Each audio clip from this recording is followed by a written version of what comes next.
This video and my essay are going to attempt to tackle a current and very hotly debated issue. The rise of WikiLeaks into the mainstream has people asking themselves about the ethics and the legality of publicizing and attaining information that was gained through hacking or interception of cables. Cables being electronic text messages sent to and from diplomats.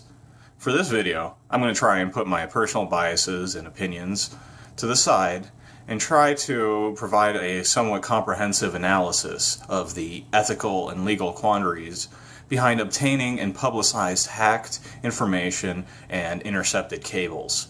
An interesting thing to note, though, is just how large of a scale these electronics attacks are conducted. A quick look at the Norse attack map, which is basically just a map of where these electronic attacks originate from and where they're headed to. If you just look at them for a minute, you'll see that it just shows thousands and thousands of hacks and electronic attacks taking place basically every hour. But that's just an aside. First, I'm going to attempt to provide a case for why people would be against publicizing this information and obtaining it, and why they would find it to be illegal or unethical.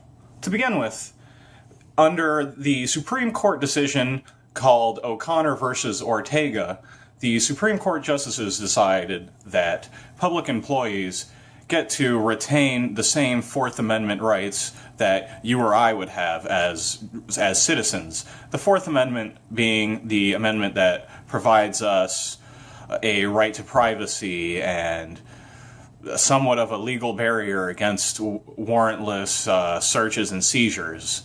And basically, the Supreme Court had just reestablished that these protections do apply to public employees, such as senators, presidential candidates, or congressmen, or whatever. And that kind of also brings us to the point that hacking and intercepting diplomatic cables is more than a bit of a breach of privacy.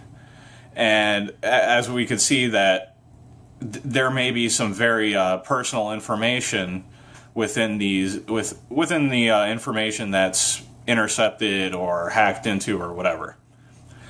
At the same time, though, someone could provide the counter-argument that due to maybe a sense of reciprocal ethics, that it would be very hard for someone who currently enacts warrantless searches through NSA programs or supports them. It'd be very hard for them to then say, please do not look at what I'm doing on my own private time. Another thing to keep in mind is that it is definitely illegal to make surreptitious attacks on government servers or try to illegally intercept their messages.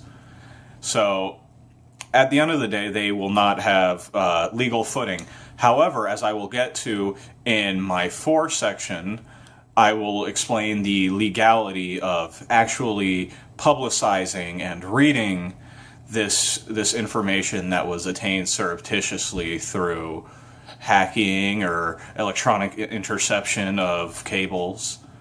And speaking of cables, this brings us to the next point against the ethicality of obtaining and publicizing this information. Back in November of 2010, there was a controversy by the moniker of Cablegate. This being a set of diplomatic cables sent by U.S. consulates and embassies to one another.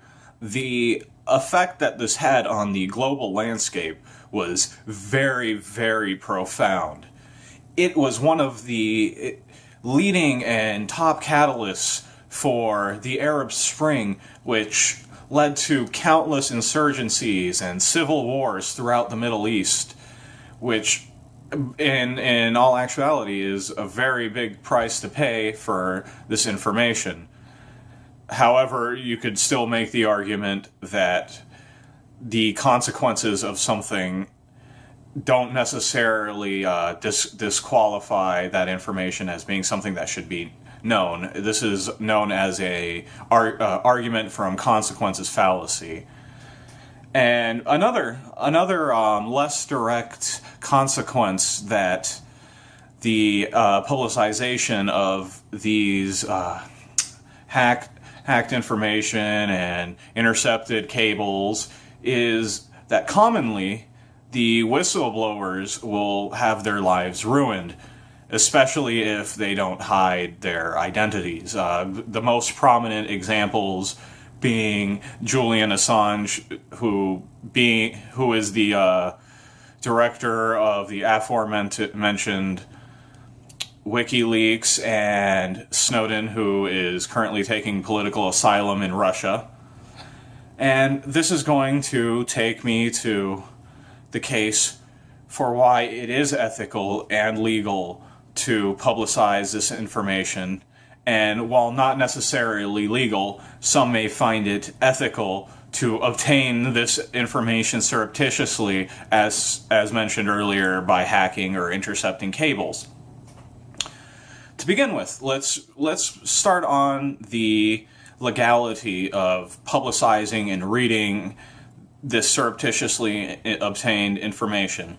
We have several Supreme Court decisions that have reinforced the notion that media, publicizers, and even just you or I have perfect legal right to read and distribute this information as long as we did not obtain it through illegal means.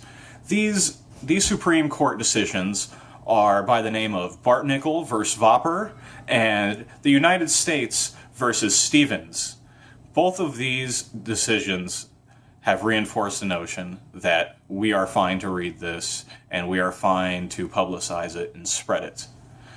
Another argument for why it is ethical to publicize this stuff is because it creates a sense of accountability within the government and its officials. If they know that their dirty laundry may face scrutiny one day, it's a significant deterrent towards actually taking part in those activities to begin with. Deterrents like these may not necessarily stop people who are committed to taking unjust actions for their own personal benefit, but they definitely are a huge deterrent factor for people who would otherwise be honest and may be tempted by the promise of easy money, especially knowing that they may one day be caught. And touching on this, it helps to give us evidence on legitimate war crimes, such as a list of war logs and diaries leaked from the U.S. government back in 2010, which proved, in not only written detail but also pictures, the torture and rape of prisoners of war. So as we can see, you can kind of make the argument that once you start doing these things, you do lose the moral high ground to say, no, this is a breach of my own privacy when you go and you hack and surreptitiously record or whatever my information of my own wrongdoings. As you can tell, this is an issue that warrants serious discussion and thought. It's not one that can very easily be made a decision on the ethicality. The legality is somewhat answered for us for the current moment as far as legality on certain of these issues.